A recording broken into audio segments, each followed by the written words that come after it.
알쏭달쏭 법률 Yes or No 시작해 보겠습니다. 자, 오늘 법률 문제는요.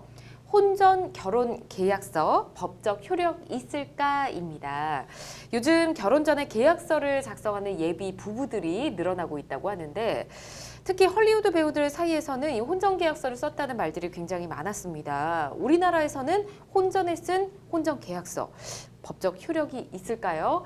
사실 뭐 아직 결혼 전이라 뭐 이런 걸 굳이 해야 되나 하는 생각이 들긴 하는데 일단 저는 별로 효력이 없을 것 같아요. 그래서 X를 들겠습니다. 두 분 의견 들어볼게요. 혼전 결혼 계약서 법적 효력 있을까? OX판 들어주십시오. 자, 먼저 최 변호사님 볼까요? 저는 네. 세모입니다. 세모. 네. 자, 오 변호사님은 X 들어주셨고요. 자, 이유를 들어봐야 되겠습니다. 최 변호사님 왜 세모를 드신 거죠? 혼전 계약서가 사실은 효력이 있거든요. 있어요? 네, 일부분 우리나라 그 법에도 명시되어 있습니다. 네. 근데 이제 미국처럼 그렇게 포괄적으로 인정되는 부분이 아니기 때문에 사실은 일반적으로 사람들이 유명무실한 사실은 조항이 되기는 하죠. 예. 네. 아, 그래도 효력이 있긴 있다는 있긴 거예요? 있고 예. 어떤 일부분에 대해서는 효력이 없고 계약을 세워도 효력이 없고. 네. 네. 그래서 제가 세모를 들었습니다. 아, 그래요? 사안에 따라서 좀 다르기 때문에. 그래요? 네네. 사안에 따라서 어떤 내용이냐에 따라서 인정이 될 수도 있고 안 될 수도 있다라는 네네네. 말씀인 거죠. 그렇죠. 네. 그렇다면 오 변호사님 아예 X를 들어주셨잖아요. 네. 혼전 계약서는 굉장히 사적인 영역입니다. 그래서 예. 그 계약서 내용이 어떤 것이 들어갔는지에 따라 달라지고요. 그리고 판례도 많이 없어서 예. 법적인 효력에 대해서 명확한 답을 구하기는 좀 어려운데요. 네. 근데 저희들이 여기 혼전 계약서에서 가장 관심 있는 부분은 재산 관계에 대한 약정입니다. 재산이요? 재산 중에서도 이제 이혼을 했을 때 재산 네. 분할을 할 건지 안 할 건지 그걸 포기하는지 그게 이제 보통 주된 내용이거든요. 그래서 결혼할 때 뭐 재산이 굉장히 많았던 사람이 결혼하면서 이혼을 하더라도 재산을 분할을 청구하지 마라. 네. 이게 이제 거의 핵심입니다. 아. 그래서 재산 분할 청구권에 대해서는 대법원에서는 지금 인정을 하고 있지 않거든요. 예. 그 이유는 이혼으로 인한 재산 분할 청구권은 이혼이 성립됐을 때 이제 발생하는 것이다. 그래서 네. 그 전에는 구체적인 내용이 정해지지 않았기 때문에 그런 약정을 인정을 해주지를 않습니다. 그래서 일단 가장 중요한 혼전계약서의 재산분할 청구권의 사전 포기 네. 그 약정이 지금 대법원에서는 무효라고 보는 게 일반적이기 때문에 네. 저는 X로 들었습니다. 그렇군요. 네. 알겠습니다. 자, 혼전계약서가 법적인 효력이 뭐 있기도 하고 없기도 하다 말씀해 주셨는데 효력이 없는 근거가 또 있을까요, 명확하게?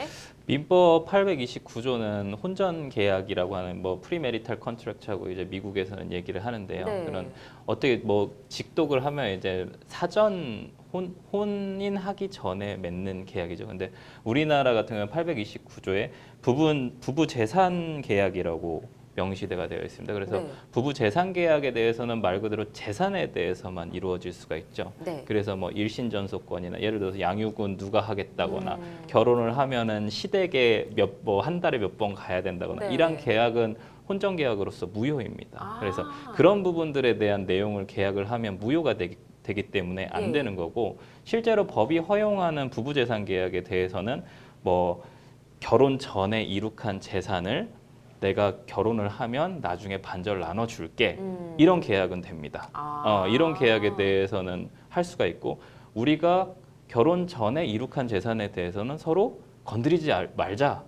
결혼 중에는 건드리지 말자 이런 부분도 됩니다. 그래서 그런 부분에 대한 계약은 되지만 예. 아까 오 변호사님께서 말씀하셨던 우리나라 대법원은 어쨌든 상속에 대해서 상속은 피상속인이 사망해야 발생을 하는 거거든요. 네. 배우자가 사망을 해야 발생하는 일신전속권으로 보고 있고요. 또 이제 재산분할 청구권 같은 경우도 이혼을 해야만 발생하는 부분이라고 보기 때문에 재산분할 청구권이나 상속에 대해서는 혼전계약을 네. 인정을 절대 하지 않죠.